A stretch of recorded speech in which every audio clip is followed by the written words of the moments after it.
Hello, folks. A very good morning, good afternoon, good evening to whomever been watching a different sort of time period. I literally welcome you all to this another video session. So, in this video, we can discuss one of the very important thing that how can we detect and respond to ransomware attack.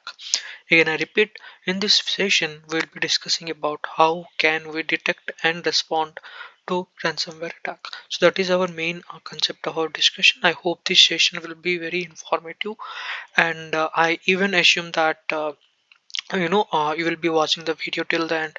So again, I request you, if you are new to this channel, please do a subscription, like and share the channel for getting the latest update. So coming to the most important thing is that detection. So detecting and responding to a ransomware attack, okay, basically requires a combination of proactive measures, eventually, which can say we can say vigilant monitoring, and also a well predefined incident response procedures.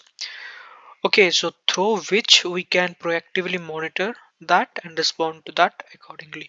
So here are the some of the steps that basically helps. Okay, and basically helps to detect and also eventually get a respond to these kind of ransomware attacks. One is detection. What actually detection is and how actually we can do that. Implement endpoint protection. Okay, so definitely implementing an endpoint protection will definitely enhance the posture, and it will eventually leads to some of the crucial things that basically helps in analyzing the things and implementing some procedure which basically had a well defined or predefined set of rules, regulations, protocols, and we can articulate that through different sort of requirements or preset necessary measures that we can take. Okay, so that's how actually we can move further. Like, one is implement endpoint protection, right? As I have already said, implementing endpoint protection, like implementing device scenarios, making the updates, making behavioral analysis, making the systems more upgraded to the latest updates, to the latest patches. So using advanced endpoint protection solution that basically which basically includes anti-malware, behavior analysis, and a neuralistic detection to basically identify and block ransomware activity on endpoints, whether it may be our PCs or our laptops or our monitors. Okay, so or anything that basically comes with. Okay, then after network monitoring. So network monitoring plays a very important and crucial role, folks. Why? Because see, so network monitoring traffic for unusual pattern or a spike in data transfer. Okay, especially to know the malicious domains, and after to have a anomalous in the network behavior can be indicative of a ransomware infection. Okay, so that's how actually network monitoring basically works with. Then after user training and phishing awareness, definitely user training and phishing awareness is one of the key aspects and point, because educating the user about the phishing attacks or phishing risk, and eventually implementing phishing stimulation exercises, and early detection often starts with user recognizing and responding suspicious emails or even links, and how we can take that and take our remediation action, like just for soft deleting those things. Those all set of procedures we can take once we get in user based training on phishing kind of awareness, we can even say that. Then after, huge anomalous detection, because giving employee about anomaly detection tools. Okay, which basically to identify unusual behavior. Okay, even we can say in the network, or we can say on the endpoints. Okay, so this can basically include an unexpected file access pattern, or even we can say unusual login activities.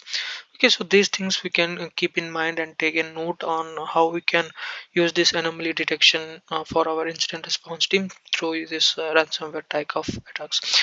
Monitor file exchanges. So file changes plays a very important role, because see, regular monitoring of file changes and SES logs, okay, to identify the unusual activities such as mass encryption, or even we can say modification to a large number of files, that basically comes with the five number option, that is monitor file changes.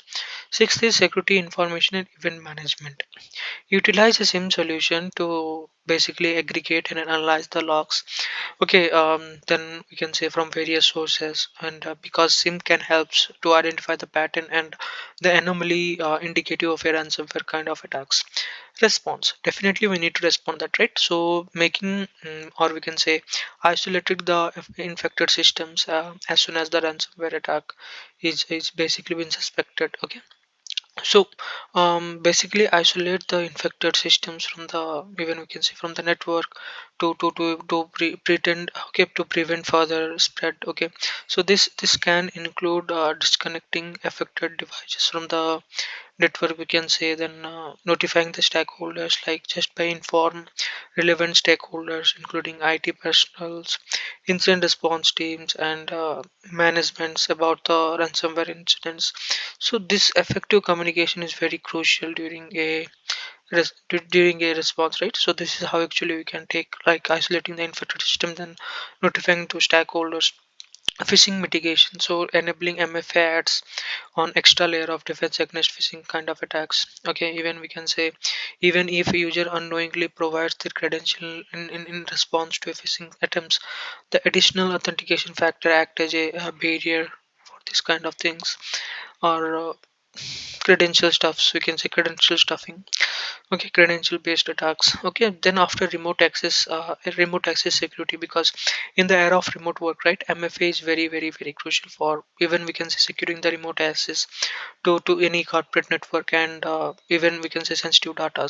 So it basically ensures that only our authorized individual can access the company resources or even organizational resources, even if they are working outside their traditional office environment. Continuous authentication. Some advanced MFA system provides continuous authentication, or even we can say re-verifying the user identity during a session. So this basically helps detect and prevent unauthorized accesses if a user context or behavior changes. So implementing the multi-factor authentication is a practical and effective approach, because you can say to basically strengthen the security posture and of the digital systems, and also safeguarding the sensitive data, and also you can say minimizing the risk associated with such kind of unauthorized access and data breaches. So this is how we can detect and respond to ransomware attacks. Okay folks, implementing network monitoring, user-based training, use anomaly detection using SIM solutions, monitoring the file exchange, and how we can respond that. Okay, responding, detection, and response. That's how actually we have covered about detection and then after respond to these kind of ransomware attacks. Okay, so till then, thanks for giving your time, folks.